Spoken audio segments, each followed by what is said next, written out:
आगे देखते हैं next topic, refraction by using हाइगन प्रिंसिपल।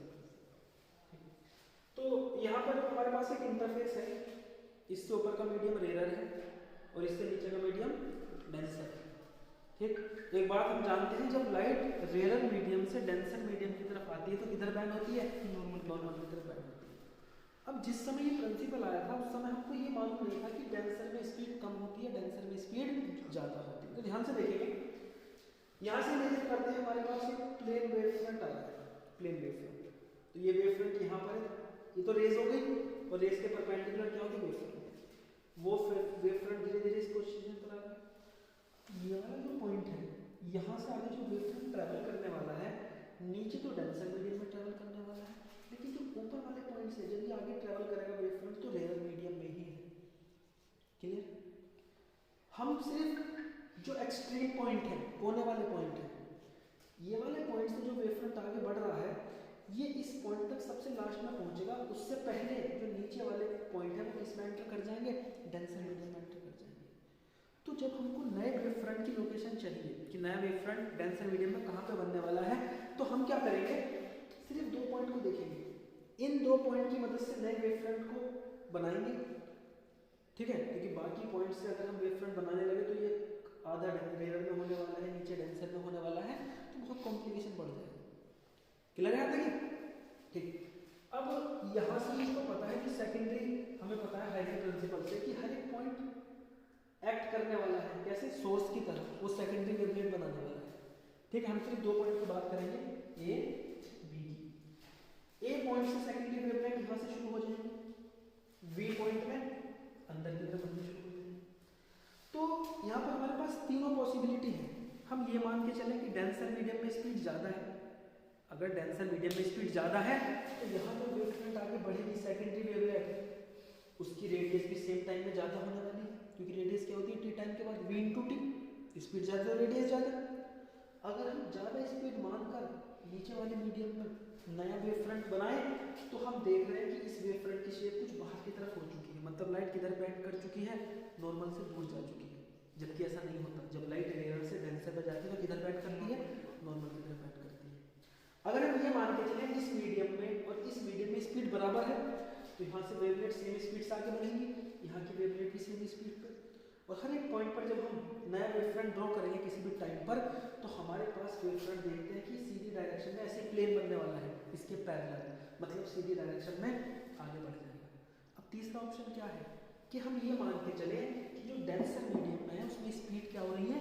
कम हो रही है।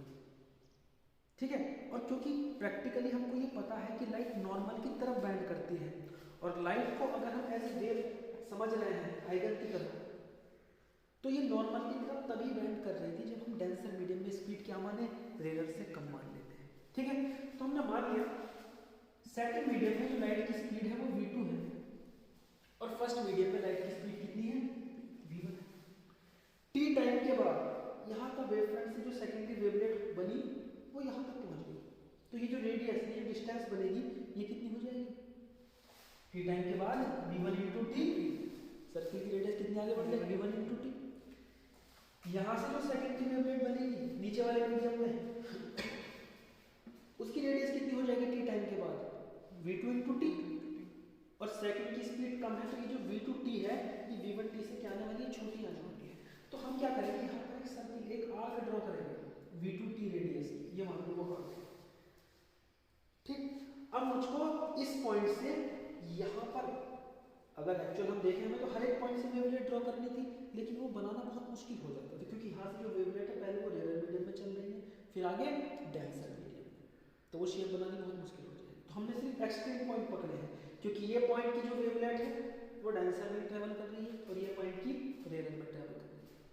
तो टी टाइम के बाद मुझे नया वेव फ्रंट पता करना है, तो आपको करना क्या है? इस पॉइंट से इस सर्किल पर क्या डालिए? टेंजेंट डालिए। आई बात समझ में? जब आप सर्किल पर टेंजेंट डालोगे तो यहाँ से इसको छूते हुए, टेंजेंट क्या होती है? एक ऐसी रेखा जिसको एक पॉइंट पर छू, तो ये हमने टेंजेंट ये डाल दी है, ये होगी हमारी टेंजेंट, लेकिन यहाँ पे छोड़ दी इस पॉइंट पर। क्लियर? और ये जो डिस्टेंस होगी ये वाली, ये क्या हो जाएगी आपकी?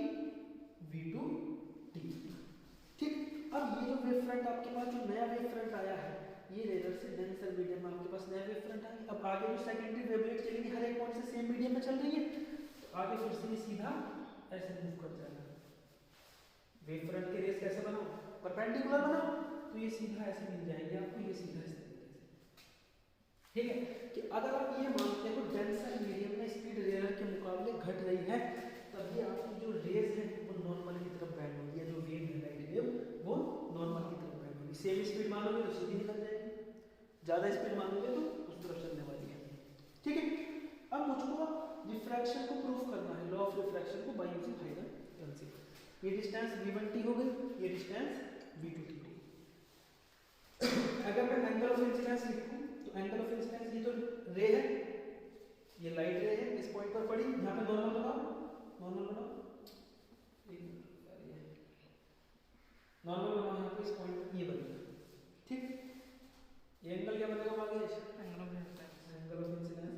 एंगल ऑफ रिफ्रैक्शन कौन सा होगा, ये नीचे वाला नॉर्मल के साथ v2t का एंगल है एंगल ऑफ रिफ्रैक्शन। अब मेरी बात ध्यान से सुनो, ये लाइट रे है, प्लेन वेव फ्रंट है, ये एंगल आई है, तो ये वाला एंगल कितना है 90 माइनस है, और ये नॉर्मल है, ये सरफेस है, ये एंगल फिर से कितना मिल जाएगा आई 90 माइनस आई, और ये बड़ा एंगल 90 है, तो ये फिर से कितना आ जाएगा आई के बराबर ही आ जाएगा, आई तो आ जाएगा, ये अगर 90 माइनस आई है तो ये आई होगा, जब तो दोनों का सम 90 बन जाएगा।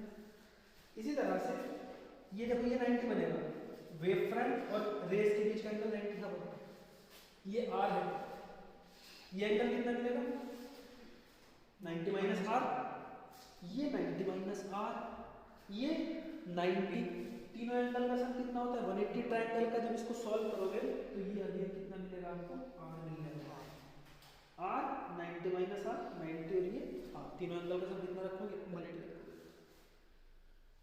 ठीक है, ये मान लो a डैश b डैश, जो नया वेव फ्रंट है, ये भी तो पहले वाला था, ये जो नया मिला a dash b dash, sorry wave front नहीं, जो प्लेन है हमारा इंटरफेस को मान लिया। या आप इसको एक काम करो, जनरली हम a dash b dash wave front को चुनते हैं, तो ये a भी था, यहाँ पर a भी था, ये वाला वेव फ्रंट, नया वेव फ्रंट यहाँ मिला है, तो ये पॉइंट हो गया a डैश और ये पॉइंट हो गया b डैश। अभी वेव फ्रंट आगे ऐसे बढ़ना शुरू हो गया। अब मैं कैलकुलेशन करता हूँ sin i by sin r की। sin i कितना हो जाएगा स्टैंडर्ड में, देखो sin i ये एंगल 90 है, परपेंडिकुलर अपॉन हाइपोटेन्यूज, परपेंडिकुलर कितना है v1t अपॉन हाइपोटेन्यूज कितना है a b डैश, क्लियर है। अपॉन sin r देखो, sin r इस एंगल से देखो ये 90, perpendicular v2t upon hypotenuse ab dash t से ठीक था v1 upon sin i by sin r equal to v1 upon v2। उसको कैसे लिखते हो आप, refractive index of second with respect to first. ये क्या हो गया आपका sin i by sin r किसके बराबर है, स्पीड के रेशियो की v1 upon v2। v1 upon v2 क्या होता है, refractive index of second with respect to first. तो ये क्या हो गया आपका लॉ ऑफ रिफ्रैक्शन प्रूफ हो गया बाय यूजिंग हाइगन प्रिंसिपल। क्लियर है, देखिए इस तरह से आगे क्या देखेंगे, रिफ्लेक्शन बाय यूजिंग हाइगन प्रिंसिपल। आगे देखते हैं रिफ्लेक्शन बाय यूजिंग हाइगन प्रिंसिपल। तो अभी हमारे पास एक light wave front, plane wave front आ रहा है, प्लेन वेव फ्रंट ऐसा आएगा तो लाइट रेज क्या होगी इसके परपेंडिकुलर। हम देखते हैं कि सरफेस से टकरा के जो वेव फ्रंट, नया वेव फ्रंट हमको मिलने वाला है, उसकी शेप किस तरीके की होने वाली है। ठीक है, और यहाँ से हाइगन प्रिंसिपल की मदद से हम लॉ ऑफ रिफ्लेक्शन को प्रूव करने वाले हैं। ठीक है, ध्यान से देखो, अब ये प्लेन वेव फ्रंट यहाँ पे आया, इसका जो नीचे वाला हिस्सा है ए पॉइंट पर इस सरफेस से टकरा गया यहाँ पर, और बी पॉइंट ये रहा, और बीच में ये रहा, इसका वेव फ्रंट ऐसा आ गया इस तरीके से प्लेन वेव फ्रंट, मतलब जो सोर्स है वो इनफाइनाइट पे रखा हुआ है और पैरेलल रेज आ रही है। ठीक, अब इस पॉइंट पर टकराने के बाद ये पॉइंट एज ए हाइगन सेकेंडरी वेवलेट सोर्स की तरह एक्ट करने वाला है। ठीक है, सेकेंडरी वेवलेट सोर्स की तरह एक्ट करने वाला है, हाइगन सोर्स की तरह। तो यहाँ से जो सेकेंडरी वेवलेट्स पैदा होंगी, क्योंकि अभी दूसरे मीडियम में तो जाना नहीं, हमको रिफ्लेक्शन को पढ़ना है, तो इसी मीडियम में वेवलेट ट्रैवल करने वाली है। ठीक है, यहाँ से जो वेवलेट पैदा हो रही है वो भी सीधी चल रही है आगे की तरफ। ठीक, जब ये इस पॉइंट पर पहुंच रही है, नई लोकेशन पर होगी वी डैश पर, तो ए पॉइंट से जो वेवलेट शुरू हो गई है वो किस जगह पर पहुंचने वाली है, क्योंकि उनको जोड़कर ही उन पर सब पर हम एनवेलप बनाकर ही क्या बनाएंगे, अपनी नई रिफ्लेक्टिंग वेव फ्रंट बनाने वाले हैं कि नया जो रिफ्लेक्टिंग वेव फ्रंट है उसकी पोजीशन किस तरीके की होने वाली है, वो किस तरीके का होने वाला है। ठीक है, ध्यान से देखो, टी टाइम के बाद मान लेते हैं जो बी पॉइंट पर वेवलेट पैदा होगी वो वी डैश तक पहुंच जाएगी टी टाइम पर, तो ये डिस्टेंस कितनी हो जाएगी v1 टी, v1 क्या होगी, इसकी स्पीड होगी इस मीडियम में, v1 लिख लो या इसको v ही लिख लो क्योंकि यहाँ पर तो एक ही मीडियम है हमारे पास। यहाँ से जो सेकेंडरी वेवलेट पैदा होगी वो भी सेम मीडियम में है तो स्पीड सेम होगी, उसकी स्पीड भी कितनी होगी v, तो वो जो सर्किल बनेगा v टाइम के बाद उसकी रेडियस कितनी हो जाएगी t टाइम के बाद vt रेडियस का सर्किल बनाएंगे।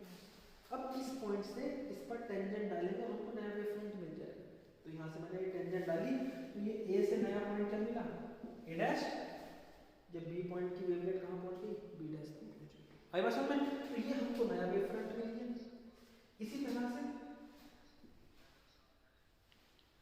इसी तरह से फिर हर एक पॉइंट पर वेवलेट बनाते हैं, आप देखोगे कि ये प्लेन वेव फ्रंट इस तरीके से बढ़ना शुरू हो जाएगा। तो ये हमारे पास एक प्लेन वेव फ्रंट आया था, यहाँ से टकराया और रिफ्लेक्ट होकर इस डायरेक्शन में ट्रेवल करना शुरू कर दिया। अब हमको यहाँ पर लॉज ऑफ रिफ्लेक्शन प्रूफ करना है, ठीक, ध्यान से यहाँ पे मैंने नॉर्मल बना दिया, एंगल ऑफ इंसिडेंस, ये एंगल ऑफ इंसिडेंस लाइट रे का नॉर्मल के साथ बनने वाला एंगल, क्लियर है। एंगल ऑफ रिफ्लेक्शन कौन सा होगा यहाँ पर आप मुझे बताओगे, ये तो इंसिडेंट रे है, ये रिफ्लेक्टेड रे होगी इस डायरेक्शन में, ये जो एंगल बनेगा आपके पास ये वाला एंगल, ये क्या बन जाएगा एंगल ऑफ रिफ्लेक्शन, क्लियर। अब ध्यान से देखो ये एंगल आई वेव फ्रंट के साथ जो बचा हुआ एंगल है 90 माइनस आई, क्लियर है, और उसके बाद ये वाला एंगल बनेगा फिर से कितना बन जाएगा आई बन जाएगा, और नहीं ये तो आई हो गया, ठीक है, ये छोटा एंगल 90 माइनस आई, देखो ना ये प्लेन वेव फ्रंट है, ये लाइट है, टोटल एंगल 90, तो ये एंगल कितना बनेगा ये वाला 90 माइनस आई, और ये पूरा एंगल 90 है, ये 90 माइनस आई है, तो ये बचा हुआ एंगल कितना बना आई बना, तो ये angle B A B dash, अरे बात समझ में, बी ए बी डैश, ये बड़ा एंगल, ये किसके बराबर आया आई के बराबर आया। दूसरा ये एंगल आर है मेरे पास, ये वाला इसको मान लो एन मान लीजिए, एन ए डैश, ये एंगल मेरे पास आर है, ठीक है, ये वाला एंगल कितना हो जाएगा टोटल 90 है, ये आर है, ये 90 माइनस आर, और ये 90 माइनस आर, ये कितना है वेव फ्रंट के साथ रे का एंगल 90, तो ये वाला एंगल आर। आपके पास यहाँ पर दो ट्राइंगल आ गए ए बी बी डैश, एक ट्राइंगल है, दो ट्राइंगल को देखते हैं, triangle A B B dash, A B B dash, and एक तो ए बी बी डैश हो गया, एक क्या हो गया B dash A dash A, B dash A dash A, दो triangle A B B dash A dash A, इसको ध्यान से देखो, चलो मैं अलग से बना देता हूँ, ये बी है, ये ए है, ये क्या है इधर बी डैश, ये एंगल कितना है बी ए बी डैश का एंगल आई हो गया, ये एंगल कितना हो गया आपका 90, ठीक। अगर दूसरा ट्रायंगल में बनाओ यहाँ पे, ये आपका बी डैश है, ये ए डैश है, ये ए, बी डैश ए डैश ए, ये एंगल कितना हो गया आर, ये एंगल 90, ठीक है। पहले ट्रायंगल में बी बी डैश की लेंथ कितनी है वीटी, दूसरे ट्रायंगल में ए डैश की लेंथ कितनी है, देखो ये भी तो वीटी होगी, जो सर्किल बनेगा, इधर ध्यान दो, ये जो सर्किल आगे बढ़ेगी फिर टी टाइम के बाद इसकी रेडियस कितनी बनेगी है वीटी, ये वाली लेंथ ए डैश की कितनी है वीटी। अगर मैं इन दोनों ट्रायंगल को सिमिलर प्रूफ कर दूं तो इनके करस्पॉन्डिंग एंगल में क्या हो जाएंगे सेम होने वाले हैं। हमको लॉ ऑफ रिफ्लेक्शन को प्रूफ करना है, मतलब angle of incidence equal to angle of reflection, ये तो हमें प्रूफ करना है बाय यूजिंग हाइजेंस प्रिंसिपल, ठीक है। तो हमको इन दो ट्रायंगल को सिमिलर प्रूफ करना है। तो देखो ध्यान से, एक तो राइट एंगल हो गया कौन सा ए बी बी